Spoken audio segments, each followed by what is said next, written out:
expect you to be lean and mean. Be lean and mean. Be lean and mean. Always be lean and mean. You better be lean and mean. We didn't build this for you to come in and have fun for 5 or 10 years and blow it for 5 or 10 years and then sacrifice for the rest of your life. We built this for you to come in and pay a price and learn a new business and go in business for yourself and build your own company and make money and save money and watch your expenses and become financially independent and then enjoy that for the rest of your life. See, folks, at A.L.Williams, we didn't believe in fake it until you make it. See, at A.L.Williams, we didn't believe you needed a big house or a big office or a big car or wearing fancy $1,000 suits, having a Rolex watch. See, you need to keep your expenses low. You can't ever be too low with your expenses. Your personal expenses and your business expenses. You got to live below your means.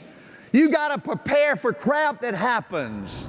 Folks, in building your own business, you got to understand that you grow in plateaus. I see so many people that go out there, you know, when I talk about you riding a roller coaster, so many people say, Art, that worked for you. I mean, you had these bad months, you know, you had these disappointments, that ain't going to work for me. My people ain't going to let me down. Your people ain't no different from nobody else's people. You see, folks, all you got to do is get down just like that. All you got to do is lose a little bit of your excitement, a little bit of your enthusiasm, and this business don't sizzle. It don't work. All you got's a job. Handling money. Folks, it's unbelievable the number of people that would come to A.L.Williams, and man, they'd get so excited, they'd say, man, this is it for me. Man, I'm going to the top now. This is my opportunity. And man, they'd start making money, boy, and they were, and then all of a sudden they couldn't stand it. They started comparing themselves to everybody. And man, they had to have a bigger house, and they had to have a bigger car. And they had to have a bigger diamond ring for their wife. And they didn't pay their taxes. And they made stupid investments. And they just did it over and over and over and over and over. Then all of a sudden they had a crisis, and you will have. And they were wiped out. I'd rather see you drive a Chevrolet and have $10,000 cash in Primerica stock or mutual fund, okay, than drive a BMW. And I see so many people that go out there and they make maybe $5,000 this month, and then they have something happen, they go make $3,000 the next month, then $4,000, then $3,500. And every time their income goes down, they get depressed. That's the way it's supposed to be. That's the way it's been for 250 years. It'll be that way in the next 250 years. You don't have a straight line shot to the top. Every month you're making more money, right? If your people say, that's the cheapest guy I've ever seen, that's the greatest compliment. Your people, because not only is that the way you better be, but you're teaching them to be cheap, right? And the quickest way to go broke is to have everybody out there telling you need a bit more space, and you need more phone. Everybody spend your money like you can't believe, right? And your dadgum name's on the line, right? You better save money.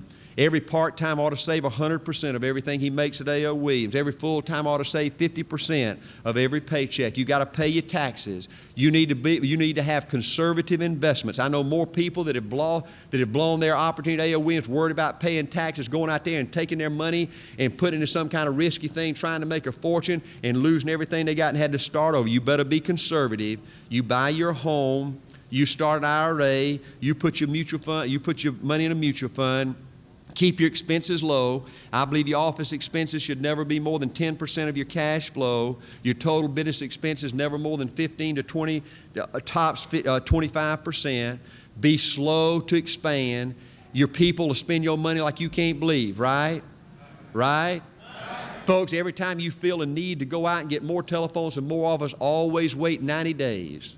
That's an unwritten law in this business. History tells me that. I've seen so many people blow their opportunity because they have one good month, they have one great cash flow month, and they go out and buy a new house or a new car, or go get a bigger office, they obligate them to a 2 or 3 year lease, then they have a chargeback, they lose their best guy, they go down the toilet, and they're years trying to make up for that decision. Always wait 90 days after you see a crisis to expand your office. In your personal living style, wait 2 years before you make 2 years after you think you need a new home or after you think you need something new. Wait 2 years until you make that expenditure, folks. You got to make a decision how you're going to handle your money.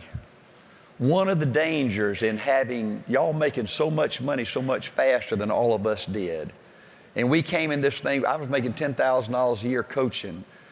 All of us that started the company, we didn't come from big money. It took us a long time to make big money, and that was such a blessing because we handled our money well.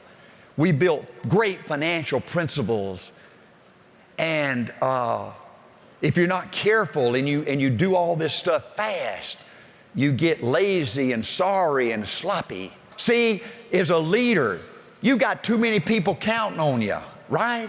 You can't slop it up. You can't go out there and make stupid financial decisions. You got to have the courage to hang in there and keep fighting and come back.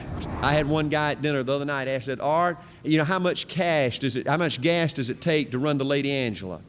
And I said, listen, if you got to worry about that crap, you don't ever buy a dadgum boat, right? I'm saying, I see more people, folks, buy their dream house, what they think their dream house is too early. Then they get in there and they can't put curtains on the wall. They can't buy the dadgum furniture, and they just struggle making a dadgum house payment, right? If you just wait a couple of years, keep fighting, keep that goal of greatness in mind, keep paying the price, keep sacrificing. I think people ought to prepare to come full time. They ought to have an array. I spent 2.5 years part-time in this business before I came full time. I had $42,000 cash. See, folks, that was a 2 to 3 year income. I could have lived 2 to 3 years without making a penny in this business before I came full time. Do you understand? I almost died then 1,000,000 times every day, scared to death. You understand? But that was mine.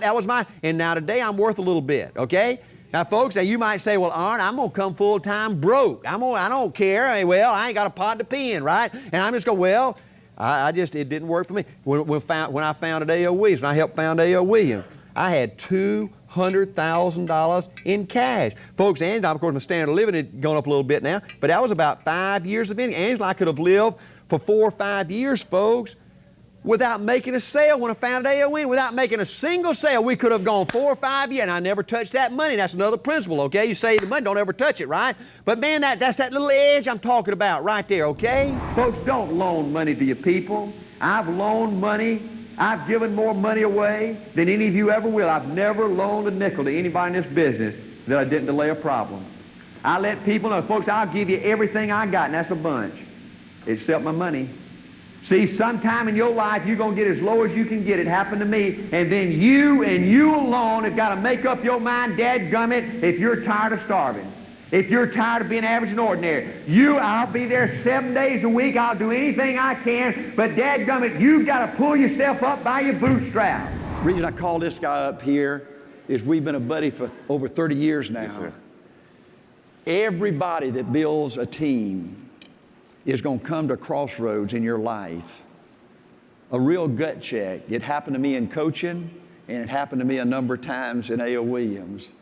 And you're going to get low as a snake, and you can decide to give up. Everybody's going to do it, folks. You got to prepare for crap, because shit's going to happen. It's going to happen, folks. Get ready. It's going to happen. It's going to happen at the most unexpected times, right?